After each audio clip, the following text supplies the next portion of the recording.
একটা রিলেশনশিপের শুরুতে দেখবেন মিনিটে মিনিটে কল, মিনিটে মিনিটে SMS, কেমন আছো, কোথায় আছো, কি করছো, খাবার খেয়েছো কিনা। আপনি যখন বলবেন না খাবার খাইনি, তখন সে বলবে দেরিতে খাবার খেলে শরীর অসুস্থ করবে। এমনই এত কেয়ারিং করবে ভাই, আপনার কাছে মনে হবে আপনার লাইফে এমন কেয়ারিং আর কেউ করেনি।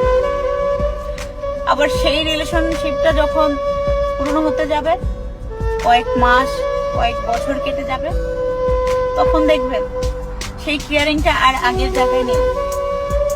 আপনি তাকে যখন ফোন বা SMS করবেন, বলবে পরে কথা বলছি, SMS এর রিপ্লাইটা আর সাথে সাথে আসতেছে না, বলবে ব্যস্ত ছিলাম, একটা কাজ ছিল, অনেক বিজি ছিলাম। আপনার কাছে তার ব্যস্ততার মুহূর্তটাই তুলে ধরবে। আগের মতো সেই কেয়ারিং এর জায়গাটা আর থাকবে না আপনার প্রতি। যে রিলেশনশিপে আস্তে আস্তে কেয়ারিং কমতে থাকে, ভালোবাসার টান কমতে থাকে, আসলে সেটা ভালোবাসা না, সেটা আপনার জন্য সঠিক ভালোবাসা ছিল না, সঠিক ভালোবাসা না।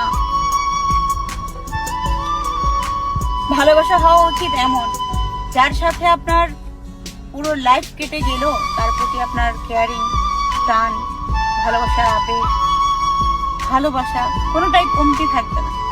সেটাই হচ্ছে উপযুক্ত ভালোবাসা, সঠিক ভালোবাসা। আজকের দিনের ভালোবাসা টিভি সিরিয়ালের মতো, মিনিটে মিনিটে চেঞ্জ হয়ে যায়। ভালোবাসা যদি বাঁচতেই হয়, ভালোবাসার মতো করে